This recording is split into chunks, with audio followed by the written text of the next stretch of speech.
What's a vivisectomy for the people? Yeah. When you're vivisected, it's when you're like, you experiment on a live subject. Like you cut them open while they're still alive and you observe what's going on inside. Usually it's done to animals under anesthesia. In this case, a lot of records, the people didn't even have anesthesia. They were wide awake and they were just like cutting into them to see what the impacts of starvation and stuff was doing to their body. I don't want to rule or conquer anyone. I should like to help everyone if possible. Jew, Gentile, black man, white. We all want to help one another. Human beings are like that.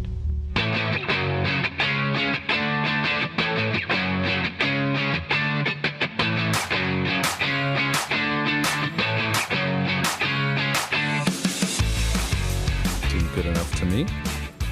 Near enough is good enough because we're without Ali today, so we don't need to be perfect. We just need to be near enough is good enough. Welcome to the At Random Podcast. I'm your host, Alex, and joining me today is Andy. How are you doing, sir? I'm good. This has been a while since we did an episode together.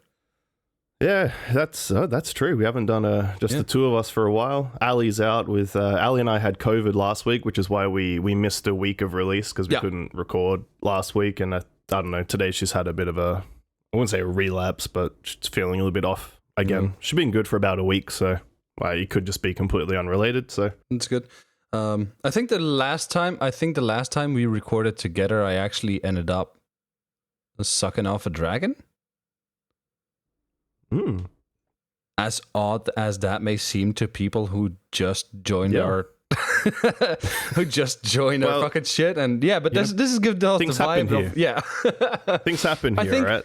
I think the last time we did the recording together, we did that whole artificial intelligence dungeon game that was released, AI Dungeon, and we went through one and decided what we were going to do and shit like that. I think that was the last one we did together, which was awesome. They've by the way. Upgraded that.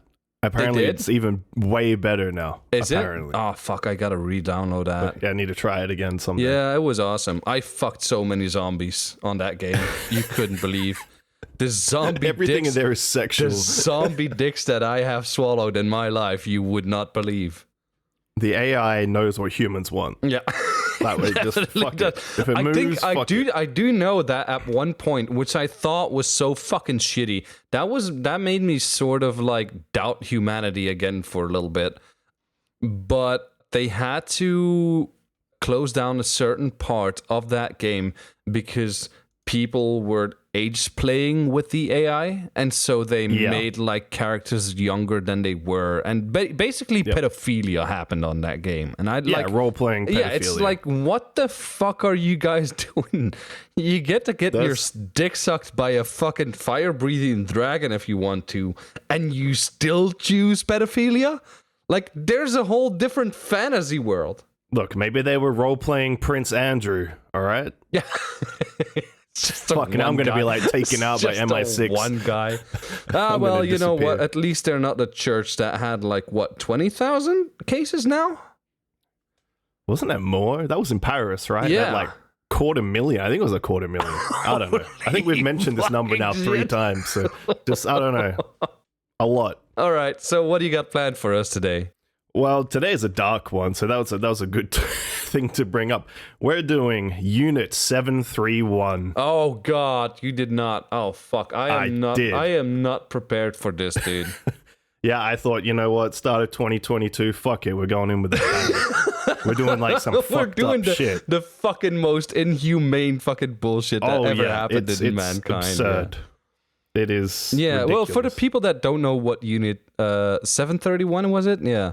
Mm-hmm. For the people that don't know what it is, actually, I can now concur, knowing that this is the topic of the show, that pedophilia was a good way to start the show. Yes, because it's only going to get worse. Yeah. Well, arguably, depends. We've reached the softest part of the show. Now let's go on to the nitty gritty fucking bullshitty thing. Maybe Ali knew it was coming up, so she sat out. No, yeah. She's just faking it. But whatever, let's get into it. There's so much. I'm relapsing into COVID.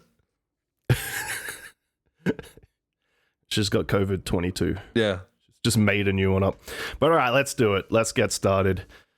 So, Unit 731, which is short for the Manchu Detachment 731, also known as the Kamo Detachment and the Ishii Unit. It was a covert biological and chemical warfare research and development unit of the Imperial Japanese Army during the Second Sino-Japanese War and during World War II. So, like, Unit 731 was active from 1935 to 1945. So, like a 10, almost 11-year sort of stretch. But there was a bit sort of leading up before that we'll get into as well a bit later, just briefly. And this was in? So it was a Japanese military detachment based in the Pingfeng district of Harbin, China. Because at the time, it's a northeast province of China that was under sort of like, it was a Japanese puppet. Because China and Japan were at war. Wait, was this post-Pearl Harbor or pre-Pearl Harbor? Pre-Pearl Harbor. It started before World War II and then went throughout to the end of World War II. Oh, fuck. Okay, yeah. What a lot of people don't know is that Unit 731, so it was located eventually in this place called the Pingfeng district of the city of Harbin, which now has like 10 million people population. It's quite a big city. Yeah. But they actually had multiple active branches in other parts of China and also in Southeast Asia in general. So it wasn't just like that one location. Oh, it wasn't like one where group? They operated. Oh, fuck. No, they had multiple units. So Unit 731 is the biggest and most like known one, but there's a couple others we're going to briefly touch on that like other units that also were participating in these cool. I did not know that. Like, I know the practices they did there, which I'm pretty sure we're going to discuss. But I didn't know there were like different branches throughout, like China and shit like that. Holy shit! Okay. It's quite a lot. In total, there was. They've named almost just over 3,000 researchers that were involved in it. So it wasn't a small operation. Yeah, no. And these aren't guards. These are like researchers. This is why I love you talking about these historical fucking things, is because like you get into the nitty-gritty things and it's fun to hear these details. Because I'm the sort of person when I'm looking for macabre stories and shit like that, I get into the fucking dirty, messy, bullshitty, blood and gore and piss everywhere sort of details. Yep. And you're like the more the historically correct, like fucking yeah. Well, it's also that's interesting as well because like Japan to this day, only in the early 2000s did they kind of acknowledge that this thing happened. Oh yeah, this is still hush hush. Yeah, but they've never admitted to actually doing any of the experiments and stuff we're going to get into. And we know it. I mean, it's on record. Yeah, there's people on record that have come who were there, and which we're going to go through a couple of quotes. Yeah, it's fucked up. But on the other hand, there's also been people saying that the gassing of the Jews never happens, like the Holocaust never happened. So, you know, you always get retards. Absolutely. Just not entire fucking governments, but you know, If we learned one thing in the last 2 to 3 years, is that China tries to keep a lot of things on the hush hush, a little bit. China does, but they're trying to get Japan to admit this, but they've failed on every possible way. But okay, so. There's sort of the cover story for this. So you would imagine, like, you're not going to come out and say, yeah, we've got this, like, biological warfare division, and we're basically, like, torturing people, right? You wouldn't say that. No, of course not. So they were officially known as the Epidemic Prevention and Water Purification Department, which, as you'll find out a bit later, is very ironically named. Yeah.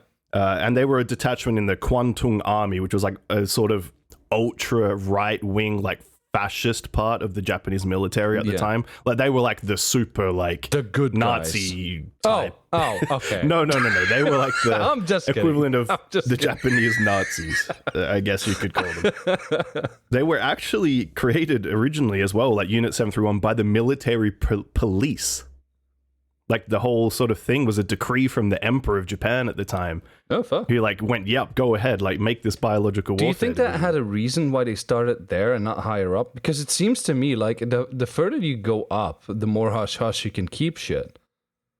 Like Project Blue Book was FBI bullshit or CIA bullshit, I think. So like that's not just normal military personnel. I think it's so weird that they put this in the hands of MPs of military police. Yeah, but again, I think they were still attached to this like right-wing fascist sort of detachment in the military. So they had like different factions, and these guys were like, so they were like, they knew they're going to be like pretty tight-lipped and toe the party line. So Unit 731 eventually was established by a combat officer. Like, he was the surgeon general officer, actually, of the army at the time, called Shiro Ishii. So that's why sometimes it's called Ishii's unit, because it's named after Shiro Ishii. Okay. The program was actually that they ran was generously supported by the Japanese government until the end of World War II in 1945. So they were paying and pumping money into this. Like, even though to this day they deny a lot of the details, they very much supported it and were aware that it happened. So during the program was set up so that Unit 731 and a few other units would conduct biological weapon production, testing, deployment, and build storage facilities. So like they were trying to make biological bombs, testing the effects on humans of what these diseases would do and stuff like that. Okay. To give you an idea into the mindset of the people that are working here, they referred to their human subjects as logs. Okay. Like not even people. They were never really referred to as people or prisoners. They were called logs internally. And they eventually actually tested their bioweapons on like real towns and cities in China. So it wasn't just like localized either to the Unit 731. They then took their stuff out into the field and actually deployed it in warfare. Wait, what was the guy called again? Chichi? Shiro Ishii. Shiro Ishii.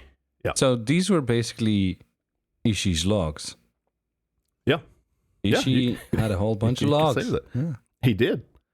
The estimated death toll from Unit 731 alone is ranges from like 200,000 to 500,000 people. So like, you're just talking, that's a lot of people. Yeah. And the thing as well that I like, well, not that I like about this, but I find it interesting is we all know about the Germans, right? And what they did in their death camps. And I don't know what you're talking about, but fine. Yeah. You're one of them deniers. You mentioned before, apparently. No, he's not. Okay, people, he's not. But like, when you think of World War II in Japan, just go, Pearl Harbor and they got nuked. Mm-hmm. Like, no one really just knows the backstory. This sort of stuff. There's a whole lot of fucking bullshit behind it, yeah. So, Shiro Ishii, he was a Surgeon General. He started the thing. So he was basically the chief medical officer for the whole army. He was sort of seen as a protege of the army minister, who was an ultra right-wing fascist who ended up going to like get a life sentence in jail for war crimes after World War II. Yeah. I think, by the way, I'm going to interject here just a couple of seconds. I think, by the way, this is why they refused to acknowledge anything happened. Because you got this huge fucking military bullshit in Den Haag, I think, in the Netherlands. That, like, if you get summoned there, basically game over. Like, if you get summoned there, you are going to jail 9 chances out of 10. Like, these are people that deal with war crimes on a daily basis. Den Haag, which is basically what we call the Haag, has jailed several of the higher ups in the German base for the Holocaust bullshit and all that. Like everything that happened around there, they put so many fucking people in jail and like it's not enough retribution for what happened, but still it happens. And I think if there's one reason why they would not say like, oh yeah, this happened and like we feel sorry for this, is like because Den Haag. It's because of these lawsuits, because these are massive fucking lawsuits. They can charge countries up to billions of yen or euros or whatever. They can fuck a government over those, and you have to abide by them. There's no stricter law in the world, I think, than the laws in Den Haag, Netherlands. Yeah. And as well, like, it was so widespread. Like I said, like, the government was fully supportive. So, like, how many...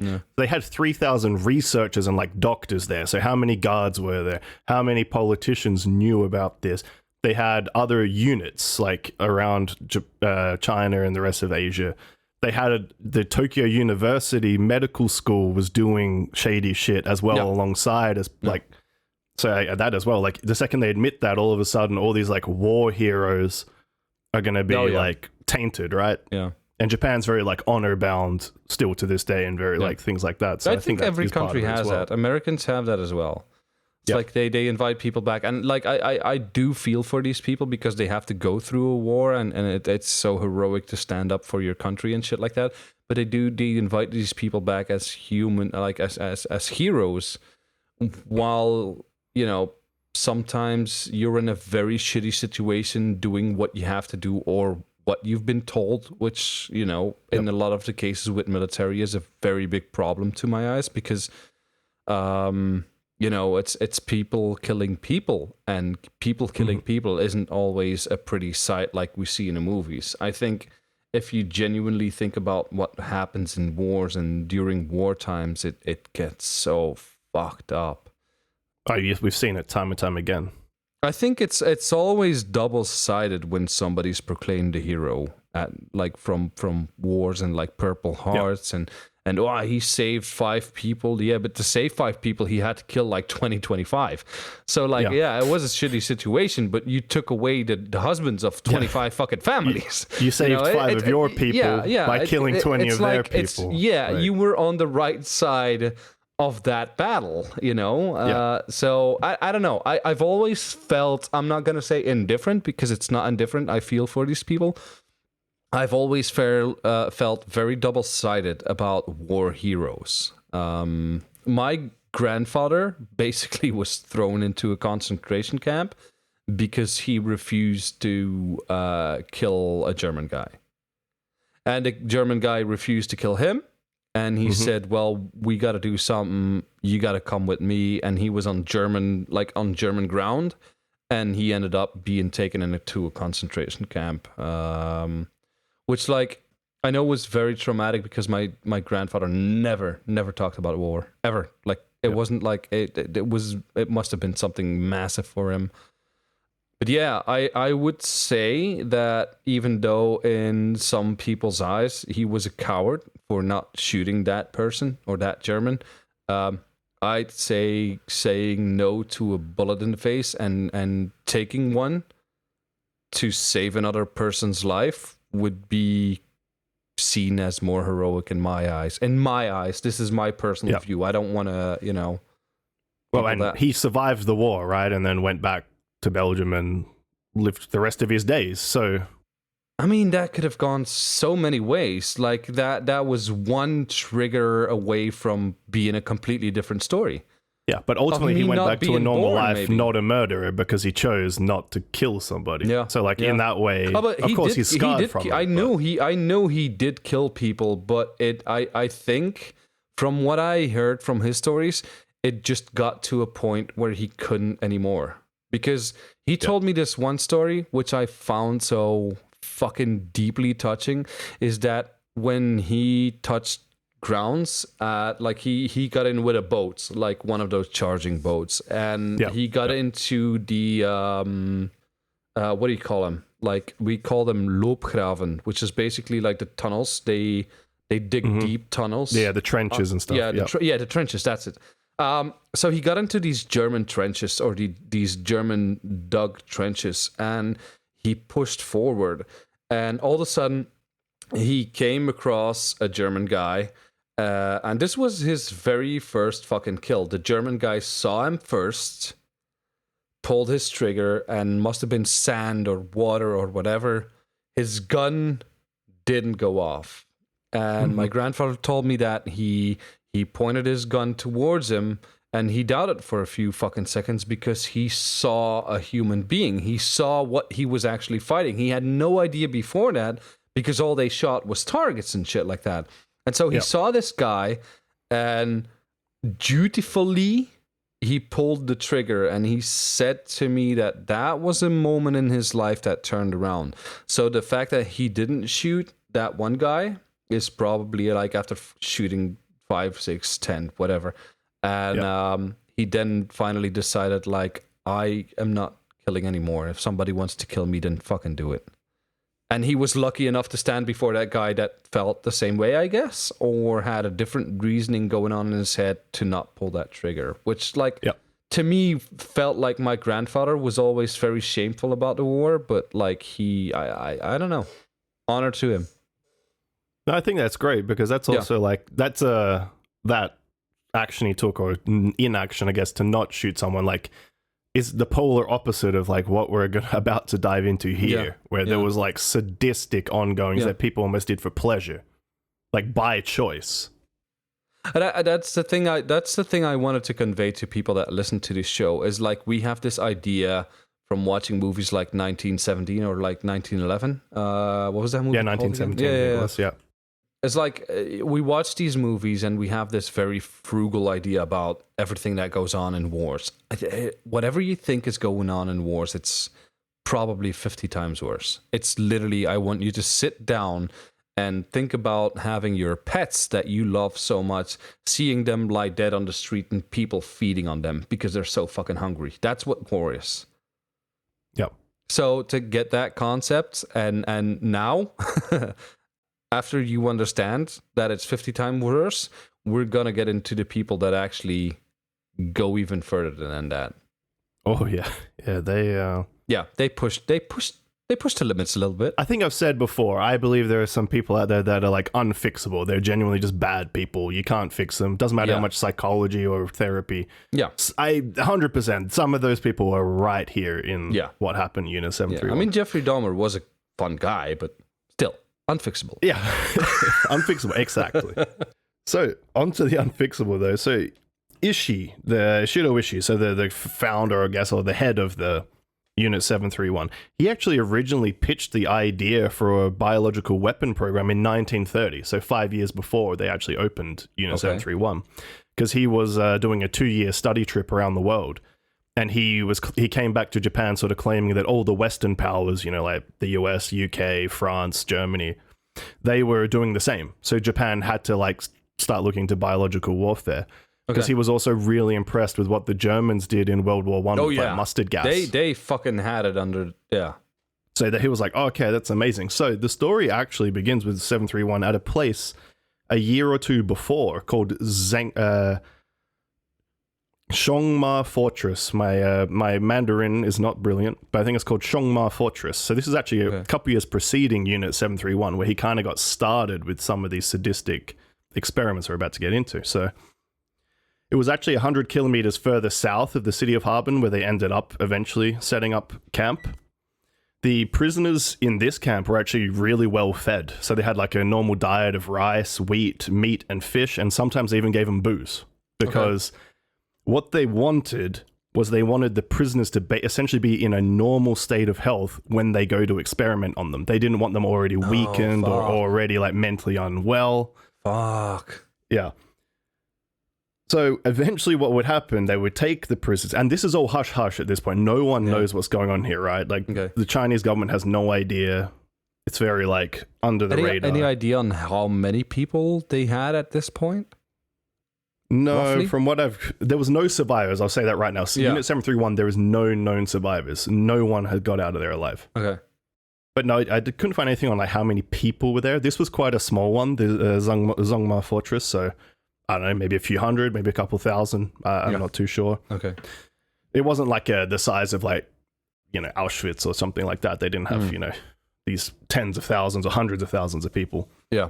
But so what they would eventually do, so they would feed them well and all of that, and people thought, it's not too bad here. Okay, I'm a prisoner of war, but it's not so bad.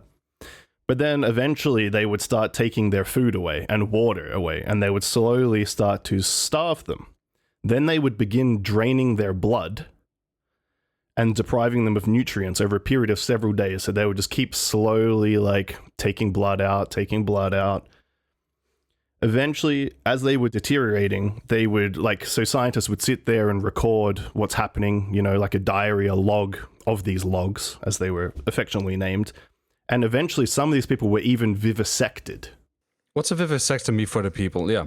When you're vivisected, it's when you're you experiment on a live subject, like you cut them open while they're still alive and you observe what's going on inside. Usually it's done to animals under anesthesia. In this case, a lot of records, the people didn't even have anesthesia. They were wide awake, and they were just cutting into them to see what the impacts of starvation and stuff was doing to their body. I mean, this was war. Why waste money on anesthesia? Yeah, I mean, exactly. You know in advance these people are going to they're not gonna live. So No, exactly. But definitely not, because what they would also do is they would deliberately infect the prisoners with plague or other bacteria and like diseases, like deliberately inject them and then vivisect them to see what happens to your like lungs when you have the bubonic plague. Yeah. And they would just look at them while they're alive, or like cut them open, rip them apart. It was horrible. So these people were just lying there, chest open, like literally cut on a open, table. their ribs fucking ripped apart, so they can see the lungs and see what happens to them. Yeah. During the Heart course still beating. This is not an experiment like, oh, we're gonna experiment on you for 30 fucking minutes and then you're dead. They keep these people alive for days on end to see what happens during the process of these diseases. Yeah. So what happens, 6 hours after you go to 12 hours later, 24. Yeah. But eventually in the autumn of 1934, a prison break actually jeopardized the secrecy of the Zongma fortress. And then in 1935, which is suspected to be sabotage, was actually an explosion. Okay. So the Japanese government and Shiroishi quickly like closed down the fortress, because obviously they didn't want anyone knowing like the atrocities that they were doing there and what they were doing. Yeah, of course. But the second they shut that down, the Emperor of Japan gave them authorization to move to Pingfeng, where they set up Unit 731, which was a newer, much bigger facility, basically purposely built for this exact reason. And then in 1936, the Unit 731 was sort of officially named, but it had already been operational for a year. And that was, again, by a decree of the emperor. So this goes as high up as the Emperor of Japan at the time. Like, he was like, yes, go and do this. Yeah. Like, set up this biological research unit. And now we get on to what they did at Unit 731. So they referred to everything they did there under a code name called Maruta, which is basically where they were using human beings for experiments. So they would go around to the surrounding Chinese towns and like cities and just grab people. No. Man, woman, child, infant, didn't matter. The diverser, the better, actually. Yes, that is exact. They deliberately actually chose a very diverse group of people as well. Yep. So these logs, as I said before, they were called logs. And you would often hear like there's quotes of people like afterwards being interviewed sort of saying like, we would refer to them as like, say things like, how many logs fell today? Like, like stripping the humanity from this. They're not people that died. It's just a log that fell down, Doesn't matter. The term actually originated as a joke by the staff because the official cover story for Unit 731 given to the local authorities in China was that it was a lumber mill. Okay. So if you say logs, even if you write it down on paper, right, like it's a lumber yard. Of course, there's going to be logs coming and going. And that's the thing. If you ask Americans to drop a log, they'll say something completely different. Oh yeah, absolutely. So it was a really sinister, like stripping the humanity of these people, just referring to them as like an inanimate piece of wood. I think that's mostly because of their own, like, still people following orders, and that doesn't make it okay. But you're going up against a couple of thousand people that are above you. I mean, I think it's for their own fucking sanity that they. Because I can't imagine that many bad people in one place. I genuinely think this was something like herd behavior. Yeah. This was just purely like, let's say, roughly, and this is just me saying, like 85% to 90% of these people just lived under this herd mentality of this is my job and I have to do this. And to strip that emotional contact, because you're still looking at a human being, to strip that away, I mean, safer to call them, anything other than the person. That's what, and oddly enough, that's what Hitler and his companion did so fucking perfectly. They, from the get-go, they just made the Jew into this horrible demon monster that they were looked upon as just non-human. That's what every German. I'm just saying here. I'm not, talking in favor of the Germans here. Yeah, there's a fine line. But but what I'm saying is like that's something like brilliantly mind struck in Hitler's fucking mind is to dehumanize these people so fucking much. And even actually, this is a common trait because serial killers do this too. Mm-hmm. Like, I think it was the Zodiac that wrote in his letters that said, I have enough slaves now for my afterlife. So from that, you can derive that in his head, these people weren't people. They were things he was going to use in his afterlife. And that's all tools. They were beneath. To be fair, the Zodiac did like fucking lie a lot and all that bullshit. But still, like if that was the case, he was dehumanizing them in his head, and which makes it, if it's not a human, then it's fine to kill. Yep. It's basically what they're doing. Yeah. Oh, 100%. And I sort of agree. I think what happened here is like people like Shido Ishii, like these guys, the higher ups running the joint, were probably the like genuinely evil people, like I said, in that sort of right wing, heavy fascist part of their government. I'm pretty sure there was never a drop of blood on their clothes. I don't know. I think he got some enjoyment out of it. There's a couple of quotes coming up that don't necessarily mention him directly, but I mean, if you're overseeing this, he's had to have seen stuff and done stuff. In my mind. Okay, so he went Goebbels on this shit. Oh yeah, I'm 100% certain he did. No, again, it's very it's hard to prove a lot of this stuff because Japan refuses to actually acknowledge officially what happened. Yeah, but one thing I guess that maybe people out there might be thinking is like, how the hell so at this point, 1936, it's been happening at least for a few years, before the pre-Unit 731 to now when it's been started. Like, shouldn't have results or something come out of this? And the fucked up thing that I did not know this at all. They actually published some of their findings in peer-reviewed journals from Unit 731. But they got away with it. How? They said that they conducted them on non-human primates called Manchurian monkeys or long-tailed monkeys. So rather than say, obviously, we vivisected a human and gave him like the plague, they were just like, we did it on this monkey species that they basically made up. And this is in peer-reviewed journals. So other than scientists went and reviewed their work, like, hey, that's probably true. So like there was actually information coming out through official channels, but unofficially, like not, with all the details obfuscated behind these lies and these smokes and mirrors. Yeah. And like we said just before, like on the diversity of people they were taking like off the street. So they were taking like common criminals, petty criminals. China at this time obviously was not very wealthy at all. Jails were probably pretty empty by then.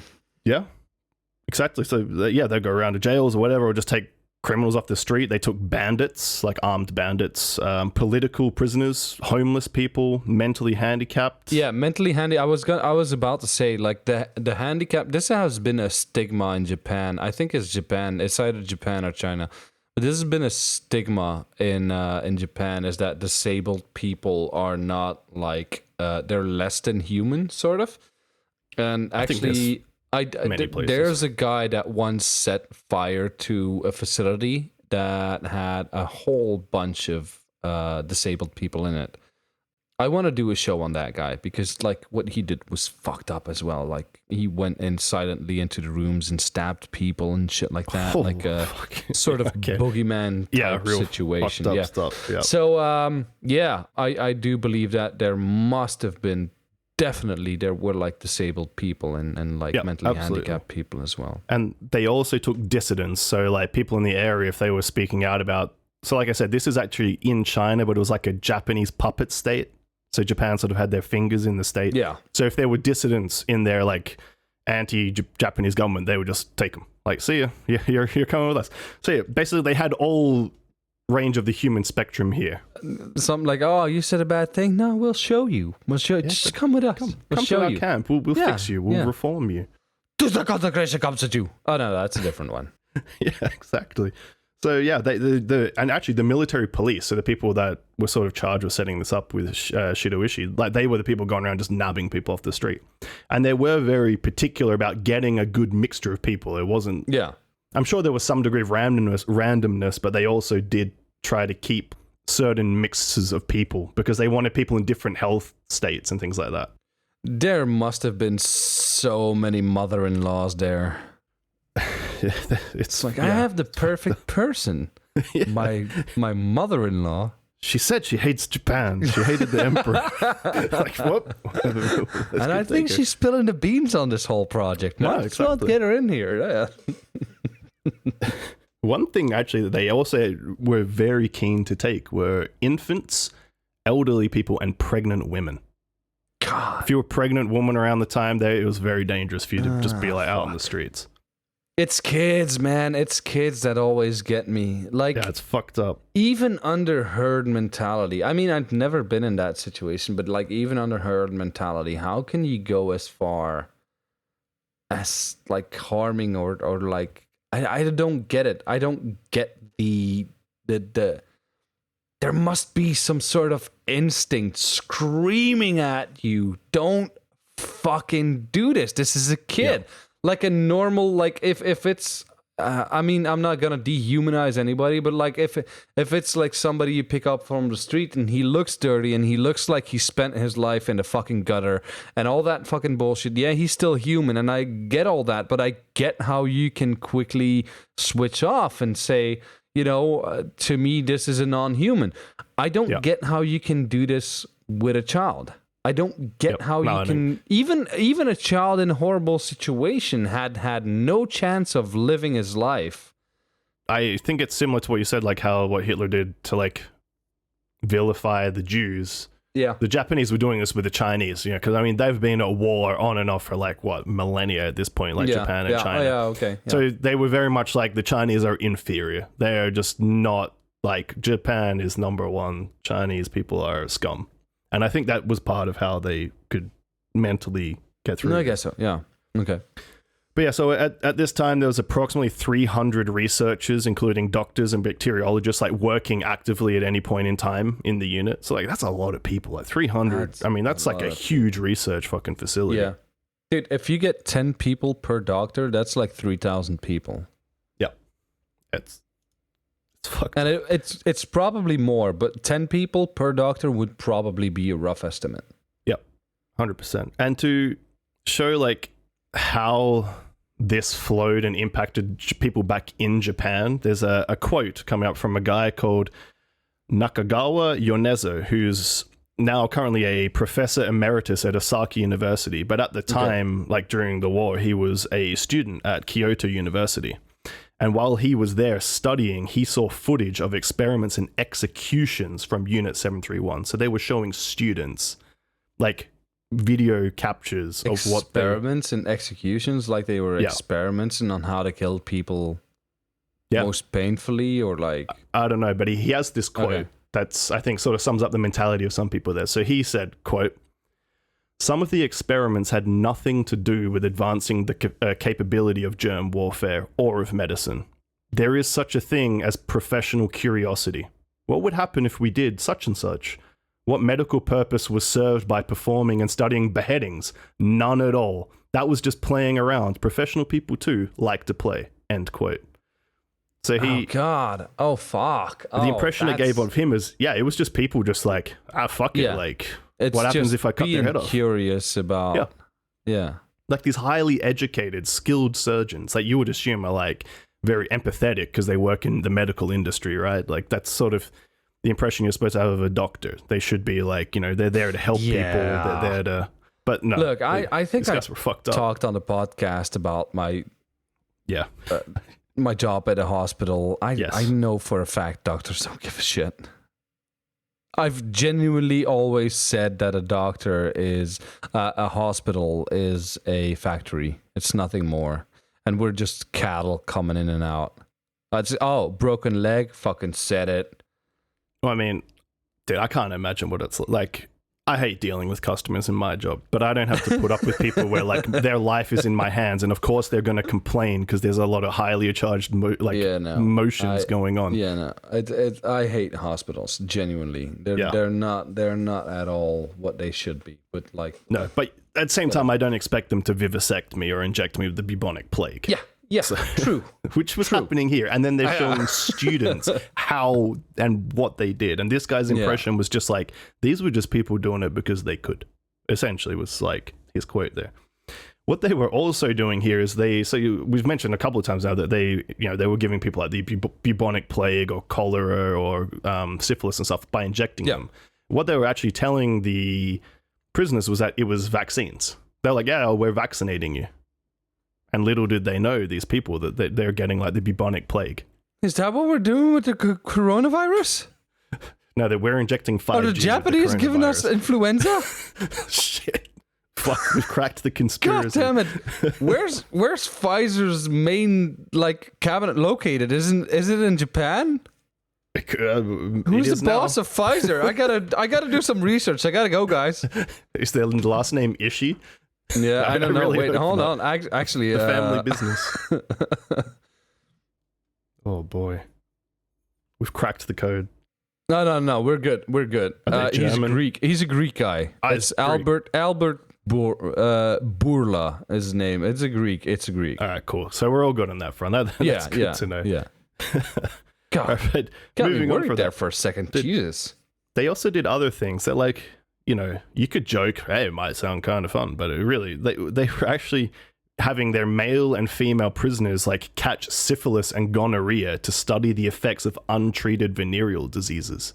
So they were either forcefully giving it to them or making them give it to each other, so that they could just sit and watch them suffer to see what untreated syphilis would do. Is that how we know that the human rectum can handle a raccoon's head going in? Is that how we know that? I'm sure we know a lot of stuff because of what these fuckers worked out. Honestly, they also, prisoners were subjected to rape by guards in the unit because of course, why not? Thousands of men, women, children, and even infants were vivisected, usually without anesthesia. In a video interview with unit members, so this guy worked there, Okawa Fukamatsu, he admitted to having vivisected a pregnant woman. God damn it. People are monsters. The vivisections were performed after prisoners had been if with the diseases to study the impact. They also wanted to track in pregnant women what would happen. Would the baby catch the if the mother has the plague or whatever, what happens to the fetus? Oh god! So that's why they were doing this shit. They were fascinated with how transmission worked in the womb, because obviously at this time they didn't know much about it, and this could be why we know about genetically transferred diseases now and stuff. Potentially, or if the mother gets HIV when they're pregnant, then the baby gets it. Are you saying this was a good thing, Alex? No, I'm just saying, but some of the medical advancements are from fucked up shit like this. Some mad cunt just went and did this shit, and now we know. Because most sane people are not going to cut open a pregnant woman while they're alive to see what the fuck happens after I gave them the plague. Yeah. It's incredible. Still sounds to me like you're saying this was a good thing. You got to find the positives. I guess you got to find the bright side. Otherwise, it was just a waste, right? If we didn't learn, imagine if we learned nothing from this. We literally just killed 500,000 people for nothing. Somehow you've just fucking convinced me on the fact that this wasn't all bad. I mean, at least we got some knowledge from it. I think you have to hope at a minimum. You gotta hope, because if we didn't, and if nothing reached any fucking journals, medical journals, we are fucked as a species. Some did, and the Americans. We're not gonna have time to cover it, so I didn't bother actually writing notes on it. But the Americans actually took all the research after the war, gave all the participating members amnesty from being trialed for war crimes, because they didn't want the Soviets to get the biological warfare research. Oh god! So the Americans had and the fucking research. Russians, dude. Jesus Christ! But they also did other things here, limb amputations. So if you listen to my Halloween story that I wrote, that was based on this. Yeah, who can forget that travesty? They would see what they were trying to see the impact of blood loss, how much blood did you lose if I just chopped off an arm or a wrist. Then they would do other things try to stitch it on the other side of the body to see what would happen. They even removed the stomachs of some prisoners and then just attached the esophagus directly to the intestines just to see what would happen. Just because. Like, why not? Professional curiosity, I guess. Fucking hell. They also had like live subjects and removing parts of organs while they were alive, like the brain, taking out parts of the brain to see like what would happen, parts of the lungs, liver. Like while these people were alive, just to see, what could happen. It's suggested by a Imperial Japanese army surgeon called Ken Yuasa that vivisection on humans was like widespread by Japan, even outside of Unit 731. Yeah. He estimates that at least 1,000 personnel were involved in the practice in mainland China alone. Holy shit. So that's 1,000, not 1,000 prisoners, that's 1,000 like workers, like surgeons. Again, 10 times, like 10 people per person. That's like, you know, it's like 10,000 people being experimented on. Yep. Exactly. It's just and like horrible experiments. Like, just ugh.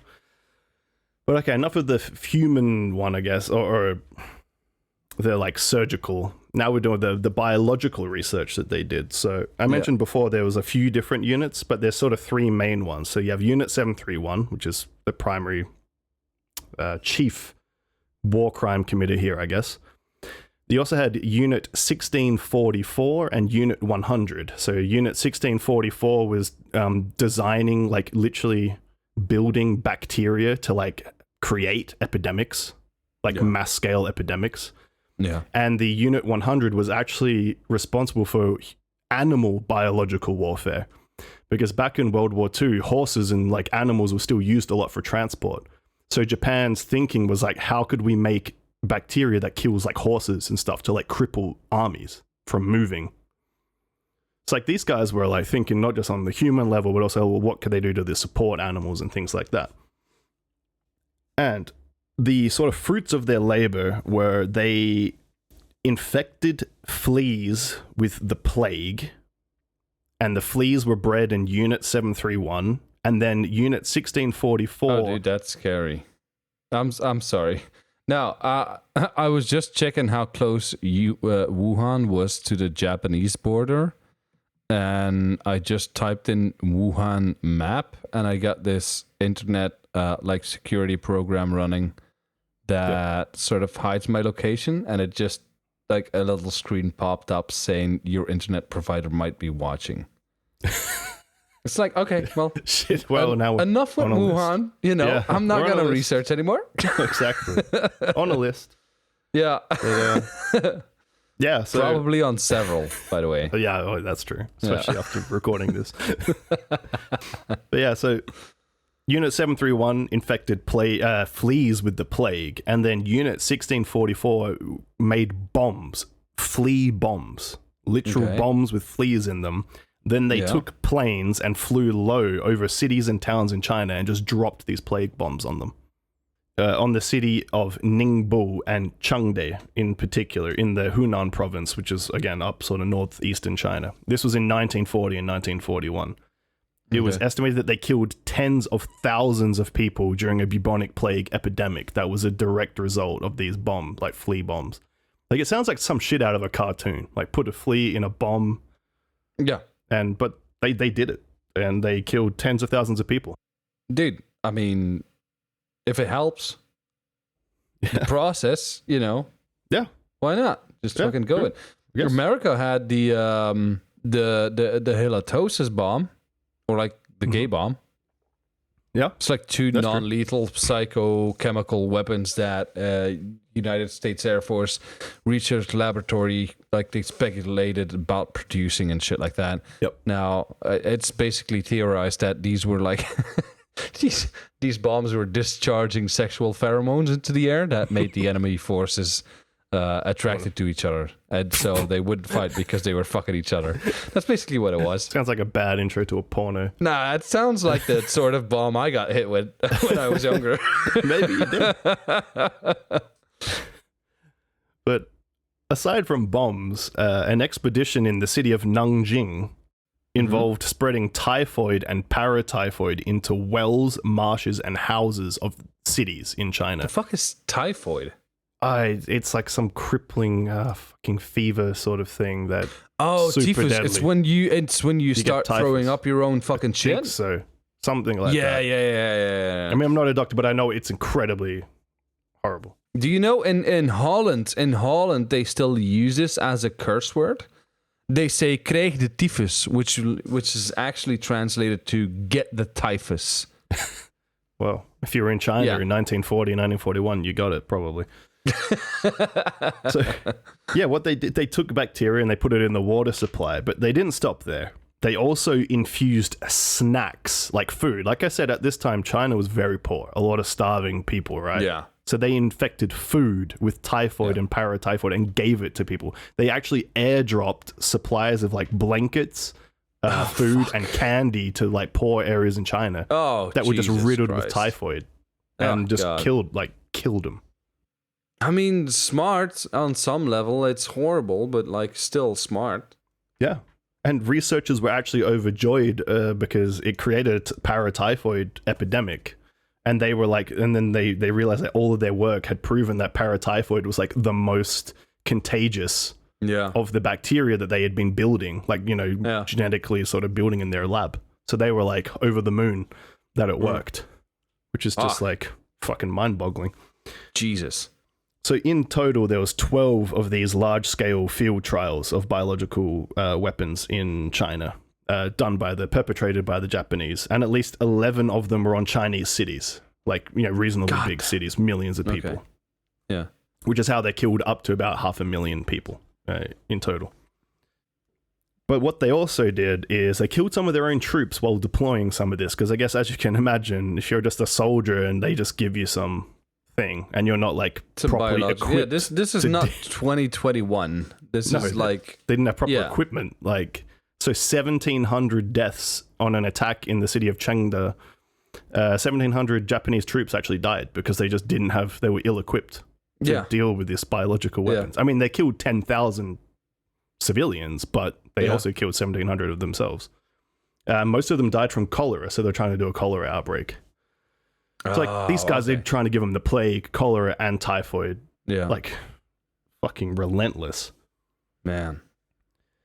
And the fruits of the labor was they had, by the end of the 1945, when it shut down, they'd built plague bombs, flea bombs. What they would actually do when they dropped these bombs is they would then send out researchers in protective suits who would just watch people dying on the street and just like write journals on what was happening to people while they just watched them die. Well, that's a day job.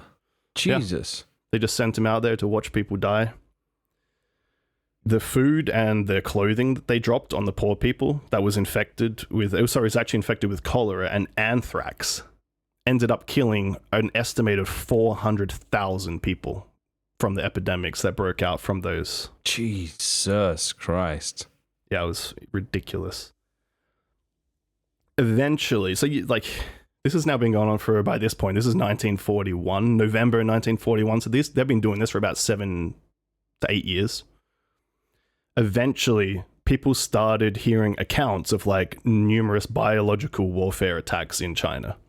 So China finally, after many years, sent an army delegation and foreign medical personnel to the area to document evidence and like treat victims.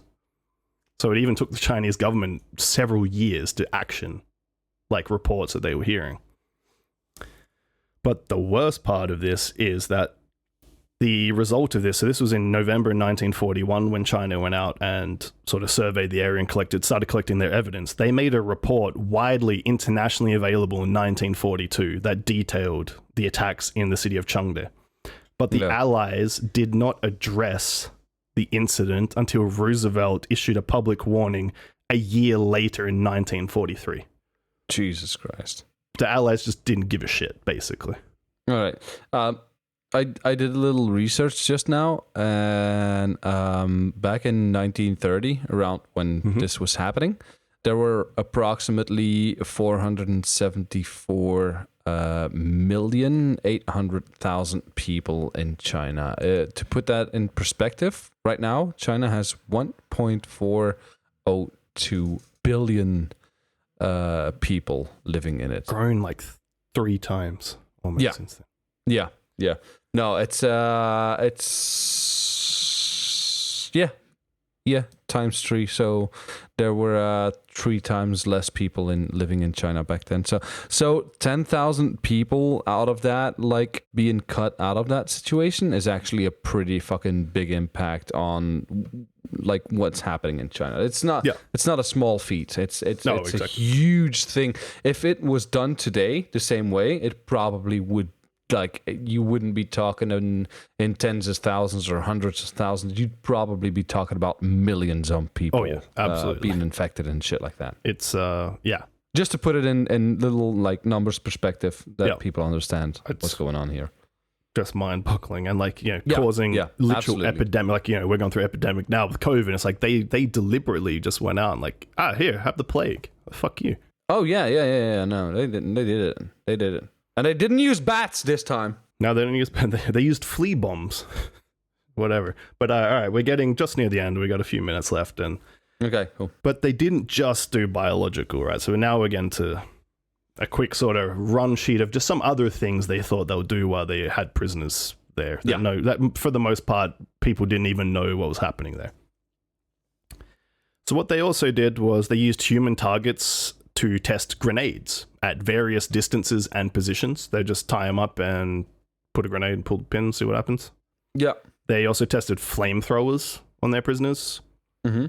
Prisoners were often tied to stakes and used as targets to test pathogen-releasing like little bombs, like little canister bombs, or chemical weapons, shrapnel bombs, explosive bombs, and bayonets and knives. So basically they just stabbed them.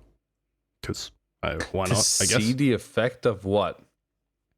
I mean, new designs, I guess, like to make him more brutal. I mean, I this is one thing I don't get. It's like, when pointy end goes in like that, blood comes out. It's gonna hurt.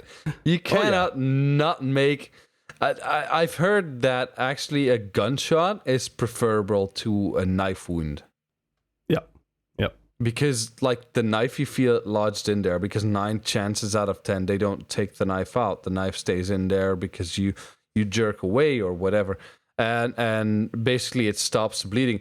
A gunshot is more like a brick hitting you. And after that, you're in shock and you don't feel pain. With a knife, however, somebody tries to grab that knife and fucking twists it a little bit, you're gonna hit nerves and shit like that, just trying to get their knives back, and holy shit. Yep. I don't get the testing on that. I don't understand it completely, why it would be necessary to do that. But because you could, professional curiosity, as the guy said before, maybe. Fucked up. That is fucked up. Yeah. That is fucked up. I'm about to run through a list of other things they did, just real quick, like boom, boom, boom, man. There's some more fucked up shit here. All right, fucking, yeah. Go for it. I'm curious. Prisoners were also starved, dehydrated, placed in low-pressure chambers until their eyes popped out of the sockets. Oh, God. They were burned, hung upside down until they died, crushed, electrocuted, placed in centrifuges and spun to death. Whee! Put him in a washing machine or whatever, I guess. Just fucking span him around. They were injected with animal blood and toxins. Cool. Did they change into a werewolf? Maybe. I don't know. No data. Let's just leave it there. Yeah. They had lethal doses of X-rays. They were subjected to various chemicals in gas chambers, like testing different types of chemicals. They were also injected with seawater and burned alive. And then burnt alive. Because you can. First, you put seawater in, and then you burn them alive. Yeah. Why not? And so instead of burning, they're boil. Yeah. Is that the idea? Salty water, so they taste better when they're done? I don't know. People are made of 70% water. What if we make 80% water? Oh, fucking hell. Would it be that? We're done here. Yeah, he did the accent. We're done. Yeah, did the accent. We're out of here. We're almost done. I think in this case, what I want to make very clear is I'll never make fun of the victims, because I think it is horrible what happened to the people and how it happened, and that humanity can strike such a low, because I cannot, for the life of me, understand. I mean, I get that you wanna like sometimes have to go to an extreme to completely understand something. Like if you want to get to the nitty-gritty of a rock, you have to actually cut it in half to see what's going on. I get that. I don't know where people lose their humanity to do shit like this. This is what strikes me. I'm not as strucken by the inhumane things that happened than I am strucken by how they act inhumanely. Like, that's what gets me more. Like, I get that there's horrible people out there. Maybe that's because I'm a little bit blunt, because of, like, I watch fucking serial killers daily. I watch horror movies daily. I watch all this UFO shit and fucking lottie fucking da bullshit about ghosts and spirits and all the fucking bullshit that's out there. And I'm sort of like, I guess I don't feel the same way that I do when I started out researching all this bullshit. What does keep hitting me no matter what I research is the inhumanity of acceptance that somebody is not a human being. This is what gets me every fucking time. Like, can you imagine having, and this absolutely happened. I want everybody that listens to this episode, just think about this real quick, or not. If you're triggered by it, then shut it off right now. I'll talk to you later. Bye-bye. Listen to the next episode. We'll probably talk about something happier. Probably. Yeah. It's hard to get worse. Yeah. I'll try to find a happy subject for next time. Yeah, just imagine this. You walk around a facility in your lab coat. You walk into the chamber you're supposed to be at, and in front of you on a table tied up is a 5-year-old kid. His chest is cut open. They broke his ribs and they placed his ribs sideways. So it's like the T incision that they do. They opened it up just to see the effects of what a bacteria does to the body. And this kid is absolutely laying there, just, you know, in pieces, screaming, probably gagged or something like that. Just imagine that for a second, how you cannot feel like you're doing that to a human at that point. That gets me every time. Yeah. And then when you're done with that one, you just grab the next one, you do it again. Yeah. And again, and again, and again. It's insane. Yeah. Because like pregnant ladies also, they were cut open. They were pregnant ladies, their bellies were cut open to see the fetus inside, to see it in the womb.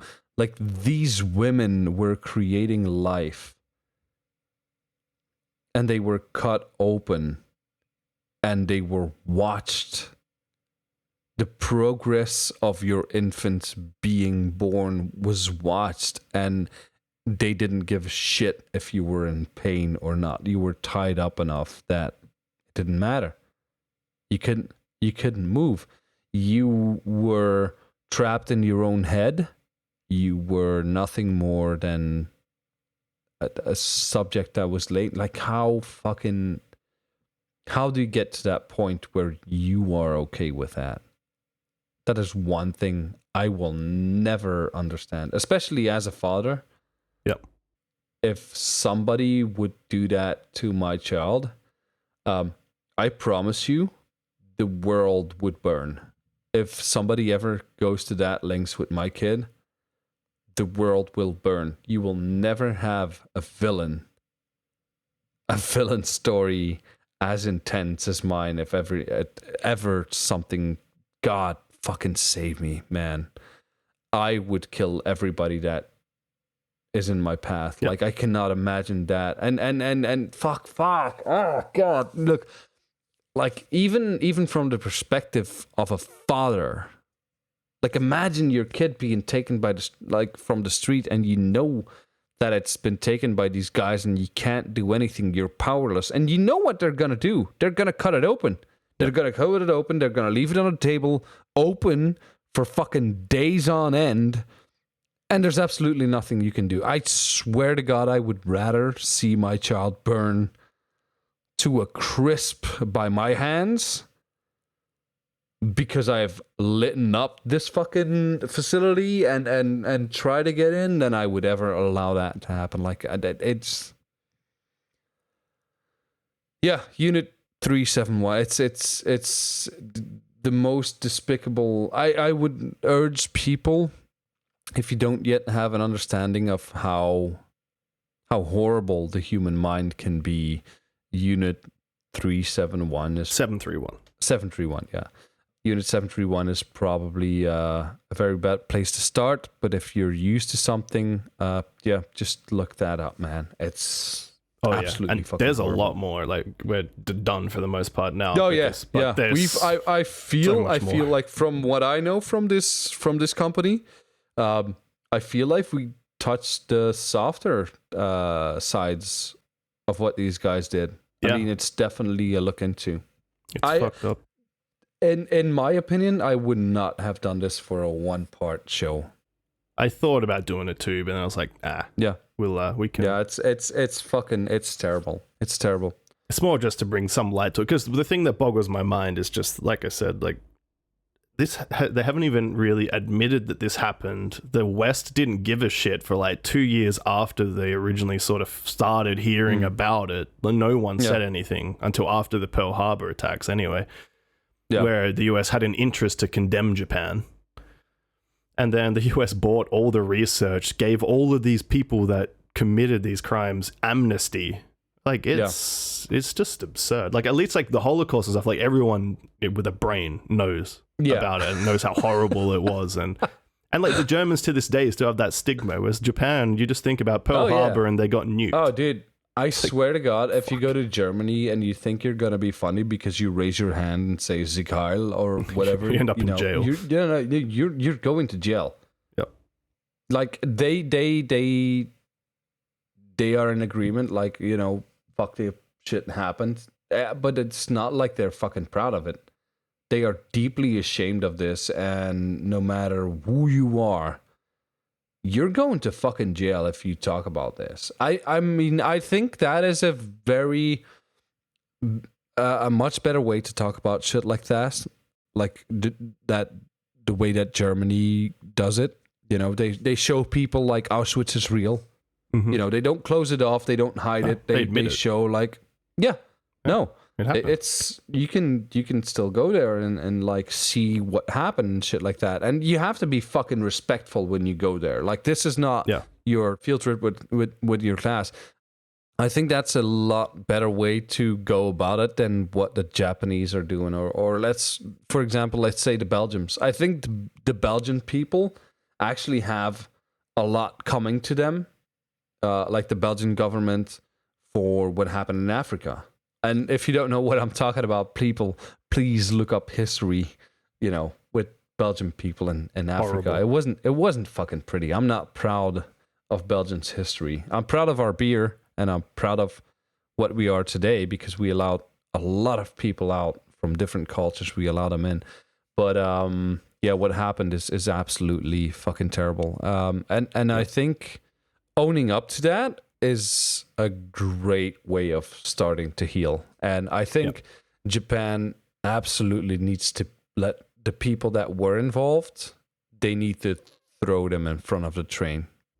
Yeah, well, the problem as well is most of them are dead now. But there is one last shameful thing. Whoever is alive, I don't care if you're 99 years old and senile, if you are alive, fucking to jail with you.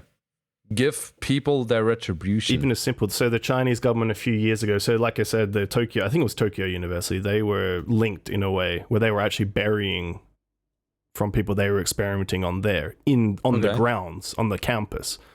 Jesus. Allegedly. Okay. So the Chinese government requested because Japan started looking into in 2011 and started digging up the grounds to try to find these burial sites, right? Yeah. And the Chinese government said, like, well, if you find the bones and stuff you found, you need to give us the DNA record so we can see if they were Chinese citizens.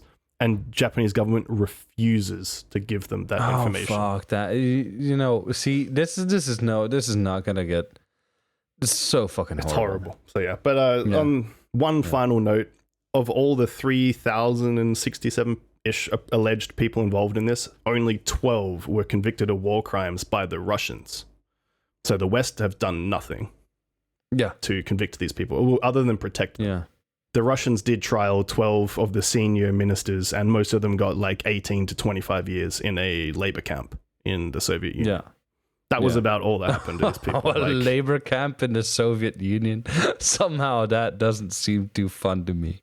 It doesn't, but no, thank you, Daddy Putin. People. Yeah. So yeah, thank you, Daddy Russia, for at least doing something about it. Seems to be the only people that did anything.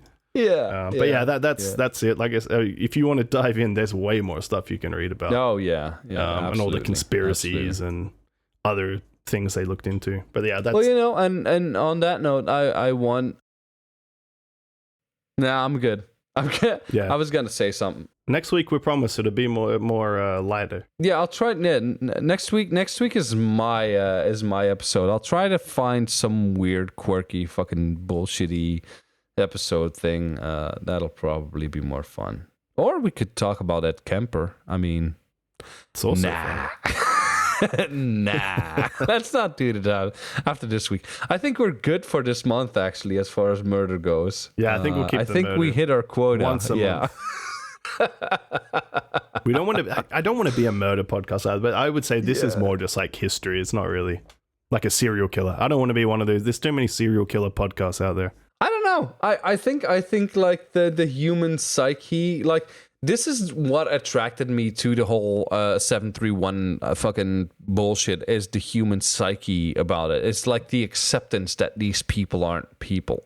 It's the same, like, this intrigued me with the Second World War and the First World War. It's like, the Jews are not human and blah, blah, blah, blah, blah. It's like, how these people succeed in convincing entire fucking nations. And... Sure, there's like small groups probably standing up, just like you had the underground, like in the German war, you had the underground fucking bullshit that saved some Jews, and you know, but not nearly as many as people died. It's like that's this group fucking mentality, dude. Like it's incredible. And oddly enough, I don't want to be a conspiracy theorist when it comes to the coronavirus, but you've seen this in the coronavirus as well. I mean, everyone's taken the vaccine. You're still getting sick. You're still getting... Yeah, but it's less. Oh, fuck. Well, now there's the... what's it called again? The new variant? Omicron. Yeah. It's probably what Ali and I had. Yeah. Well, that one, yeah. So now, and your vaccines don't protect you against that one, and it's like this whole fucking herd mentality, and everybody's just listening and going along. I think that's so. I mean, shameful as it is, I think it's so fucking fascinating to watch. As far as human psyche goes, I think that's so fucking fascinating. What people are willing to do. Just out of sheer herd mentality and nothing else. It's in fucking incredible. But of course, of the 3,000 people that were involved, they're all fucking assholes. Let's just agree on that. Yeah. Yeah. I think so. Oh, and they are, a guy got a list of the names from the Japanese government in 2018. Oh, good. He is going to make them, I don't know if he already has, but he's going to make them like publicly available, like the names of these 3,000 people, so that more people can then research it further to see what they did, because he's ashamed of it. So cool. That's good. Hopefully that actually happens. Lynch him. Yeah. But fucking hang them. Let's wrap this boy up. Yeah. Well, we don't have Ali to say our Instagram, but yeah, well, you know, fuck the Instagram. We're not active on there. We don't exactly. Join the Discord. On the other hand, if you do join us on, if you do follow us on Instagram, you probably won't see any posts, but it is a way to reach out to us, because whenever somebody sends a message on Instagram, I do get a notification for that, but we don't post because we cannot give a shit. We do not care enough about this and about you. We think you're all fucking horrible pieces of shit. Well, I mean, we love you for listening. That's a way to recruit people. Yeah. But join the Discord. Yeah, but join the Discord server. We're actually very nice on here. We had some lovely conversations with people on here. It's been pretty fucking fun these past few days since people joined. Yeah, and we have one new presenter present here right now. But unfortunately, he's deaf and he's mute, so he can't talk or hear. So if you want to see him, just join a Discord server. It's a little incentive to get people going. There's nobody here. There's an absolute... It's just me and Alex. And his other side. I'm just blatantly lying to you, you sack of fucking shit. Yeah, this whole episode was actually made up. No, it wasn't. It was real. What would be the Twitter handle? We got that, though, don't we? Yes, and it is AT_randompod. The most thing on the Twitter is you'll get announcements when episode is released because it goes up like straight away. A tweet goes out when the episode's released. So, does it? Yeah. I didn't know that. Yeah, it does. So that's if you want to be like we've only alerted. been doing this for 2 years now. Yeah, exactly. So yeah, jump on there. But the Discord's the best way. You can just jump in. You can chat with us there. If you have episode ideas. It's fun. I like actually interacting with people. Right now, I don't have it on my phone, so it's like every time I put on my computer, I just quickly check the Discord thing. But it's fun. It's fun. You get to talk to me. You get to talk to Alex. You get to talk to Ali. And we do try to reply to as many of you as we can, like having fun conversations. We had beer conversations on there. We did. Actually, after the last episode, because we had a viewer sit in and listen in, and then we sat for like 2 hours. Yeah, it was. Yeah. We haven't done that before until people actually stayed there and hang out with us. It was fun. It was, but absolutely. All right. That was, this episode, I wouldn't say it was fun. It was informative and terribly horrifying. But I wanted to start off strong. We had that Christmas episode, the last one. I was like, fuck it. We had some like horse drinking beer guy in Wales last episode being happy and jolly. Fuck it. We're going into mass murder and genocide. So, I fucking love that. Next week, we'll try to do a lighter one. What a way to start the year. 2022 coming at you straight from the At Random podcast. Ladies and gentlemen, thank you so much for listening. And I hope to hear you on the next episode where it's going to be something more light and fluffy. Probably. Thanks for listening. Bye.